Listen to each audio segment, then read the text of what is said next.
बात करें कि जो डिस्प्ले ऑफ अवेलेबल वैकेंसीज है वो आपकी 27 जुलाई को आपको जितनी भी सीट्स वैकेंट है वो आपको यहाँ पे शो करेगा और आप फिजिकली स्पॉट राउंड में पार्टिसिपेट कर सकते हो। जैसे DTU में आप जाके यहाँ पे वेन्यू है, यहाँ पे आप पार्टिसिपेट करेंगे। 29 जुलाई से 1 अगस्त तक आपका ये फिजिकल स्पॉट राउंड कंडक्ट होगा। तो बच्चों आपको डॉक्यूमेंट सारे बता दिए और हाँ, मेडिकल सर्टिफिकेट भी अपने साथ जरूर लेके जाइएगा बच्चों। Hello students, welcome to our YouTube channel. Spot rounds की काउंसलिंग में बच्चों, जैसे कि जैक दिल्ली काउंसलिंग की हम लोग बात करें तो आपके 4 राउंड्स ओवर हो चुके हैं। 5वें राउंड का आपका रिजल्ट आ चुका है।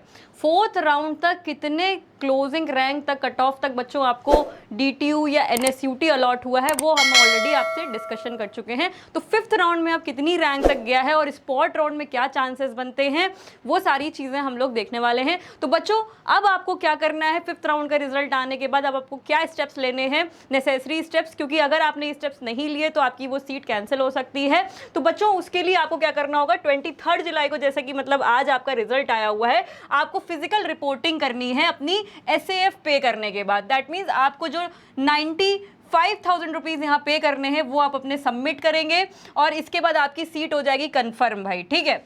आपको फिजिकल रिपोर्टिंग करनी है सुबह 10 बजे से शाम के 3 बजे तक। आप अपने इंस्टीट्यूट में जा सकते हैं, जो भी इंस्टीट्यूट आपको अलॉट हुआ है वहाँ पे आपको जाके फिजिकल रिपोर्टिंग करनी है। जैसे फॉर एग्जांपल आपको DTU अलॉट हुआ है तो आपको DTU main campus Shahbad, Daulatpur, Bawana road, Delhi, यहाँ पे जाके आपको अपनी रिपोर्टिंग करनी है। डॉक्यूमेंट्स क्या क्या लेके जाने हैं बच्चों, आपको अपनी सारी मार्कशीट्स लेके जानी है। 10-12 की मार्कशीट, आधार कार्ड, JEE मेंस का स्कोर कार्ड, एडमिट कार्ड, आपका जो अलॉटमेंट लेटर है, प्रोविजनल अलॉटमेंट लेटर, वो आपको लेके जाना है। फी जो आपने जमा करी है SAF वो आपको लेके जानी है। कैटेगरी है तो कैटेगरी का सर्टिफिकेट लेके जाना है।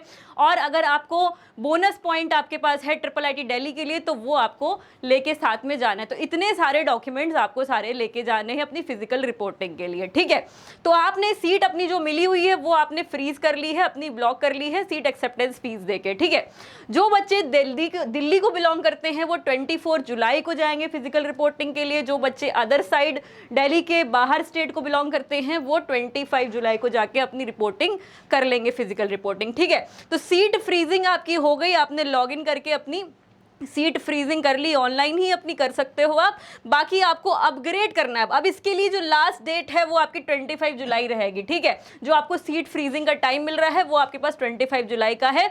और जिन बच्चों को विड्रॉ करना है वो अब विड्रॉ का ऑप्शन जो है उसमें आपको no refund of seat acceptance fees है। मतलब अगर आपको विड्रॉ अब भी करना है अपनी सीट को जो आपको मिल गई है तो आपको यहाँ पे रिफंड नहीं होगी सीट एक्सेप्टेंस की फीस। वो आपकी 19 जुलाई तक का ही टाइम था आपके पास और इसके बाद अब आप रिफंड अपना नहीं ले पाओगे।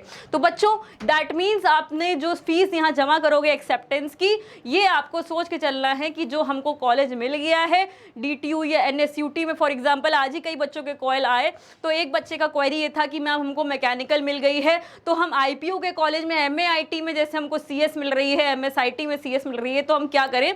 तो बच्चों ये सब ध्यान में रखते हुए ही अपने ऑप्शन सेलेक्ट करिए कि अब हमको क्या करना है। अगर हमारी प्रेफरेंस CSE है तो हमको उस हिसाब से कॉलेज सेलेक्ट करना है। अगर हमारी प्रेफरेंस कॉलेज है कि हमको कौन सा कॉलेज बेस्ट लेना है तो उस हिसाब से आपको अपनी सीट एक्सेप्टेंस फीस यहाँ पे करनी, क्योंकि यहाँ पे विड्रॉवल का ऑप्शन नहीं आपको मिलने वाला है, ठीक है। अब हम बात करें कि इसमें ब्रांच को अपग्रेड करना है। जैसे फॉर एग्जांपल हमको मैकेनिकल अभी NSUT मिल गई है, अब हम CSE लेना चाहते हैं तो आप इसमें ब्रांच को अपग्रेड कर सकते हैं। 26 जुलाई के बाद आप अपना आफ्टर 2 PM आप अपना display of upgraded branch after internal upgradation of admitted students, जो बच्चे वहाँ पे एडमिट कर चुके हैं कॉलेज में उनको ब्रांच अपग्रेडेशन के लिए यहाँ पे लिस्ट जारी हो जाएगी। देन आप अपनी सीट फ्रीज फिर कर सकते हैं 27 जुलाई को बाय 2 PM तक आप अपनी सीट को फ्रीज कर सकते हैं।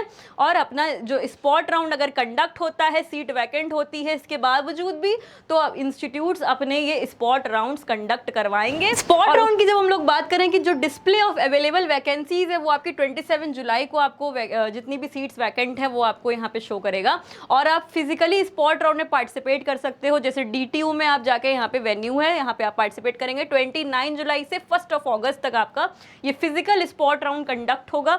तो बच्चों आपको डॉक्यूमेंट सारे बता दिए और हाँ, मेडिकल सर्टिफिकेट भी अपने साथ जरूर लेके जाइएगा बच्चों, ठीक है। उसके अकॉर्डिंग आप इसमें पार्टिसिपेट कर सकते हैं गाइज। तो स्टूडेंट्स आप आपको जैक दिल्ली में अगर कॉलेज अलॉट हो गया है तो आपको इसमें ये स्टेप्स लेने होंगे। और स्पॉट राउंड तक अगर आप जाना चाहते हैं स्टिल, तो आप स्पॉट राउंड्स में अगर वैकेंट सीट होती है उसका भी जैसे ही आपको अपडेट मिलता है कि कितनी सीट वैकेंट है और के लिए वो सारी जानकारी आपको इस चैनल पे मिलती रहेगी बच्चों। अब आपको क्या करना है, वो आपको जैक दिल्ली में ये सारे स्टेप्स फॉलो करने हैं अपने डॉक्यूमेंट्स के साथ ले जाके, ठीक है। तो students, thank you very much for watching this video and video को लाइक कर दीजिएगा। चैनल को सब्सक्राइब नहीं किया है तो चैनल को सब्सक्राइब भी कर दीजिएगा। किसी और काउंसलिंग के बारे में जानकारी चाहिए तो आप please do comment. So thank you students for watching this video. See you guys with the next topic.